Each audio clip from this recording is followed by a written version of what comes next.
La instalación de la segunda planta de UPM en Uruguay revive una polémica que se ha instalado en el país en los últimos años y que tiene que ver con los perjuicios a los suelos y a la ciudadanía de la forestación.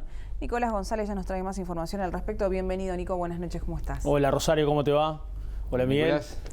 El saludo para todos, buenas noches. Exactamente, un sector, el de la forestación, que en los últimos 30 años, en las últimas 3 décadas, y después de que exista precisamente una ley que amparara a este sector allá por el año 1987, igualmente fue la ley más tardía que se aprobó aquí en esta región. El resto de los países lo hicieron ya por el año 84, 85, aquí en el Uruguay fue en el 87. Bueno, desde allí en adelante el sector ha ido en permanente crecimiento. Y obviamente la instalación de la primer planta de celulosa en Uruguay, la ex Bodnia, que hoy pasó a llamarse UPM allá por el año 2008, ya tiene más de una década, obviamente comenzó a generar que el volumen del sector forestal fuera en aumento. Después llegó otra fábrica más de celulosa, Montes del Plata, y ahora se anuncia precisamente la segunda planta de UPM, la instalación que va a estar comenzando las obras en el próximo mes de agosto y que de forma operativa estaría comenzando a funcionar allá por el año 2022, en la segunda mitad del 2022. ¿Qué genera esto? Bueno, genera que el sector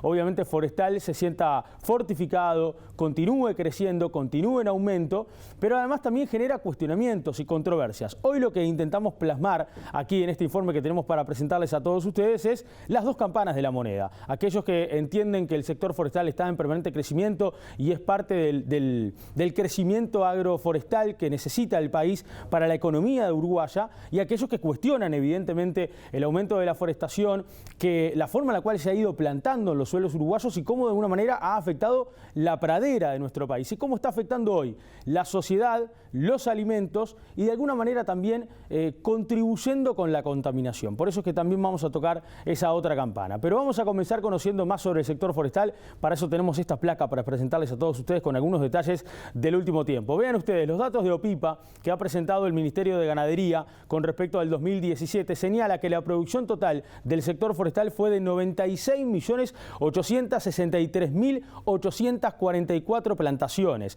El 99,5% del total de esas plantaciones son del género Eucalyptus, el resto es el Pinus. Se ha empleado 17.091 personas en el 2017, 11 trabajadores por hectárea productiva es aproximadamente el promedio que esto genera. En la siguiente placa podemos apreciar que según los datos de OPIPA, pero ya del 2018, hay 27 viveros forestales actualmente en nuestro país y 3 de estos representan el 58% del total producido que recién veíamos anteriormente en la placa anterior. En la siguiente placa tenemos para contarles a ustedes que precisamente las especies más producidas son el Eucalyptus duni, que se produce en un 59,6% en el Uruguay, y el Grandis, que se produce en un 30,9%. ¿Y dónde se plantan? Bueno, en el caso del primero, fundamentalmente en los departamentos de Río Negro y Paysandú, y en el caso de la segunda especie, el Grandis, fundamentalmente en los departamentos de Paysandú, Tacuarembó y Rivera. Pero vean ustedes, en cuanto a la producción de celulosa, y aquí ya nos volcamos evidentemente a lo que genera la madera del eucaliptus cuando se la traslada a la producción de celulosa, en el caso de las plantas que están funcionando en nuestro país, en los datos del 2017 hubo 2,64 millones de toneladas producidas, un valor de exportación que supera los 1,3 mil millones de dólares, y esa exportación se vinculó fundamentalmente a China, el 38,4%, y a los países europeos, un 51,7%. Ahora bien, si nos metemos en los datos que brindó la Sociedad de Productores precisamente forestales del Uruguay, vean, para conocer más de lo que está ocurriendo actualmente en el país, bueno, se generan hoy 25.000 puestos de trabajo, mucho se ha hablado también de la cantidad de puestos de trabajo que se emplean de forma directa e indirecta, ¿no?, con la instalación de las plantas de celulosa. Estamos hablando aquí del 1,5% del empleo total del país. 1.800 pymes trabajan en torno al sector. Cuando hablamos de pymes hablamos de pequeñas y medianas empresas. 2.200 millones de dólares en exportaciones, un 3,6% del Producto Bruto Interno, y ocupa casi un 6% de la superficie total del país, lo que genera aproximadamente un aporte impositivo de 280 millones de dólares. Carlos Faropa es el presidente precisamente de la Sociedad de Trabajadores Forestales del Uruguay, productores forestales del Uruguay. Estuvo en contacto con BTV Noticias, obviamente hablan de celebrar de alguna forma la noticia que se conoció el martes en la mañana aquí en nuestro país de la instalación de la segunda planta de UPM, y de alguna manera también descarta de que se tenga que generar un envión importante de plantaciones para poder de alguna manera abastecer lo que va a ser el comienzo del funcionamiento de la planta ya por la segunda mitad del año 2022. Dice que con lo que actualmente se ha ido plantando durante estos últimos fundamentalmente 10 años en el país, basta para comenzar a operar con la segunda planta de UPM, que como ustedes saben estará ubicada en Pueblo Centenario. El país viene plantando y trabajando continuamente. O sea, el sector lo que tiene es que piensa mucho más que mediano plazo. Piensa en rotaciones a 10, 15 o 20 años. Por lo cual, nunca se detuvo el impulso del sector en plantación. En realidad, lo que se está haciendo es un doble camino para obtener esa madera. O sea, por un lado, las plantaciones que se fueron haciendo anteriormente y que se van cortando, las vamos reforestando, volviendo a plantar con nuevas plantas, con mejor genética, mejor tecnología, y eso aumenta el volumen de metros cúbicos por hectárea. Entonces tenemos hectáreas que están produciendo más. Por otro lado, todos los años se va incrementando entre un 1 y 2% el área plantada. O sea que todos los años crece entre 1 y 2% esas 900.000 a 1 millón de hectáreas por año. Entonces, la suma de las dos cosas que van pasando todos los años nos da que ahora tenemos un stock de madera que se está preparando o ya está preparada y que bueno, que va a ir adelantándose para esa época. Claro. Como la planta va a imprimir un consumo importante y esperamos que haya otros tipos de industrias también que nuevas que vengan, más del área de transformación mecánica, por decir algo, aserraderos y ese tipo, el Uruguay va a seguir plantando para compensar esos volúmenes, pero de ninguna manera va a venir ningún envión de plantaciones grandes. Entonces, vamos a seguir a la misma tasa o algo mayor hasta nivelar. Eso puede ser un efecto de unos pocos años. Después va a seguir en esta tasa de crecimiento sin duda, ¿no?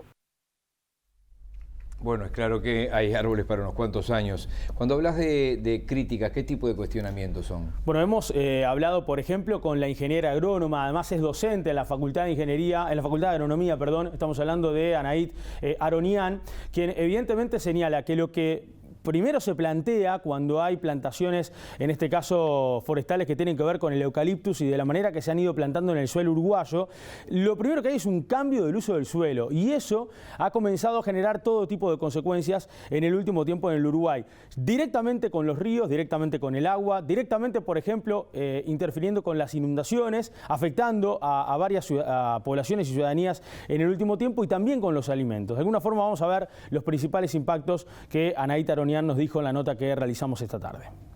Traen problemas importantísimos en los impactos en nuestros suelos y nuestras aguas, en nuestros suelos, porque los desestructuran física, química y estructuralmente. Los suelos cambian radicalmente, se acidifican, se produce un proceso de salinización y por otro lado la estructura del suelo se va desarmando.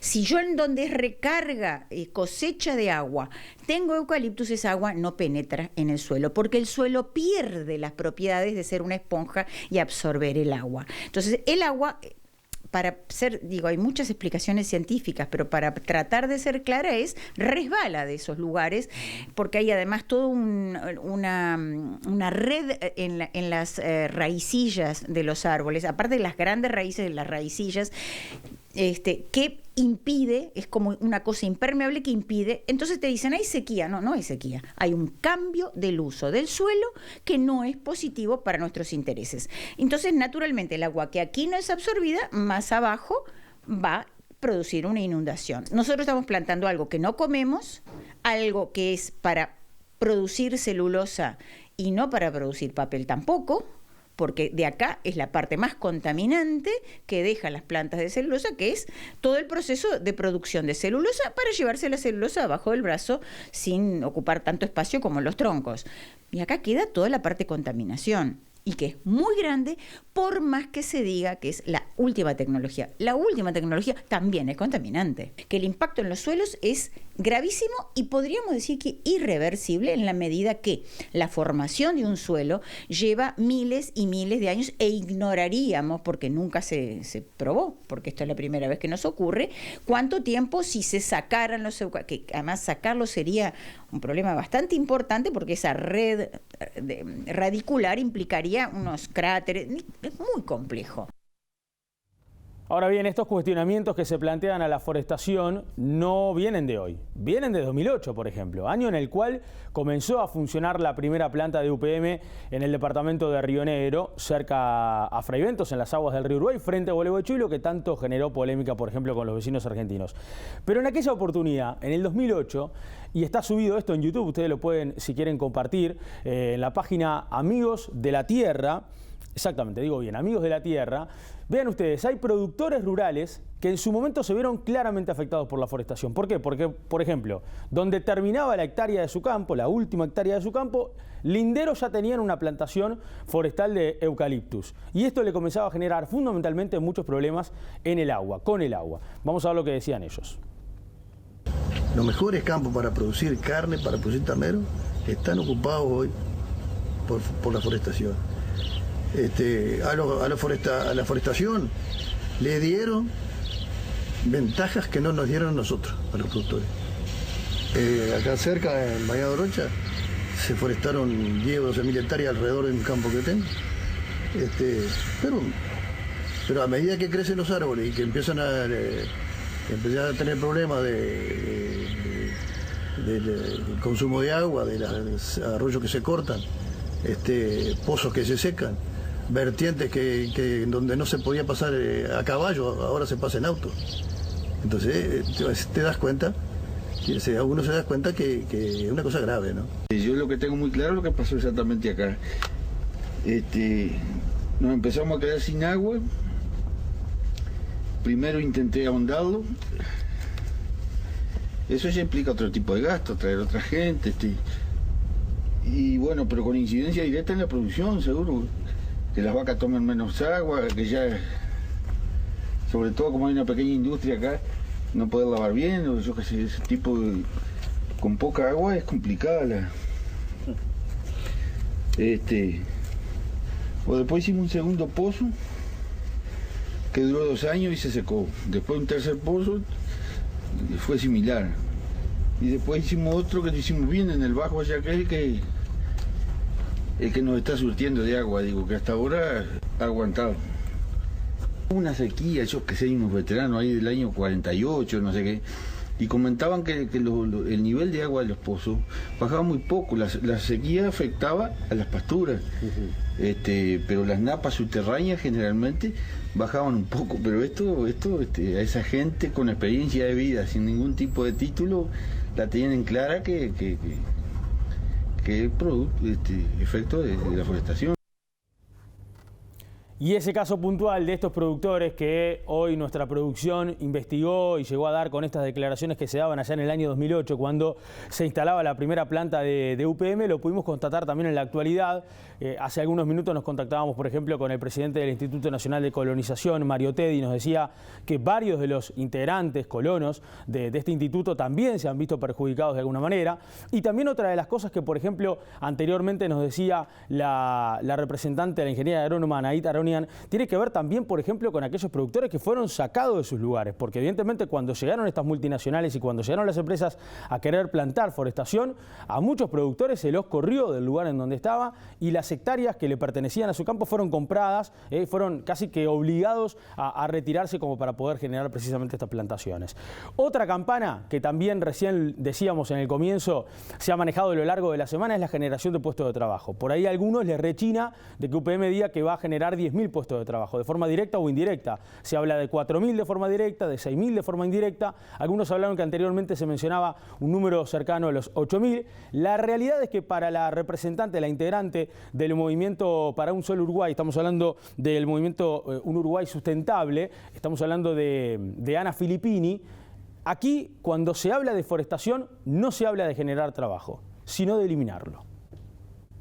una fábrica de celulosa tiene 200 empleados, las más mecanizadas y las mejores tendrán por la magnitud 250, eso es lo máximo, y después los otros empleos que estaban en la forestación, que fueron generándose, la mayoría se perdieron. Hace 20 años, 25 años, cuando empieza la forestación, se hacía todo a mano, entonces se tercerizaban los trabajos, había cuadrillas de trabajadores que eran muy mal pagos, que trabajaban muy mal, pero que era bastante gente que fue a trabajar a los campos, que hacía todo el trabajo manualmente, pero luego vino la era de la mecanización. Lo que hoy se hace con una máquina, antes lo hacían 100 trabajadores. Quiere decir que ahí fue quedando un montón de mano ociosa, de trabajadores que no pudieron, porque además eran otro tipo de trabajo el que se necesitaba y otra experiencia para manejar esas máquinas. Pero eso fue reduciendo mucho la cantidad de trabajadores. Quiere decir que cuando ellos hablan de creación de puestos de trabajo, en realidad es eliminación en el proceso de la instalación de las fábricas de celulosa. Lo que ha habido es una gran cantidad de eliminación de trabajo. Bueno, me quedo con lo último que nos decía hoy Aronian, cuando nos señalaba precisamente que muchos reclaman, muchos cuestionan, muchos tratan de cambiar esta postura, o por lo menos tratar de respetar de una forma que se respete, ¿no?, el ecosistema en las praderas uruguayas y demás. Pero claro, es un tema que está casi laudado, o sea, por más de que lo sigan cuestionando, lo sigan criticando, es un tema muy difícil de poder cambiarlo actualmente, porque como decía en el final de la nota que compartíamos, hoy poder sacar toda la forestación y las plantaciones de eucaliptus sería hasta peor todavía de lo que tenemos actualmente.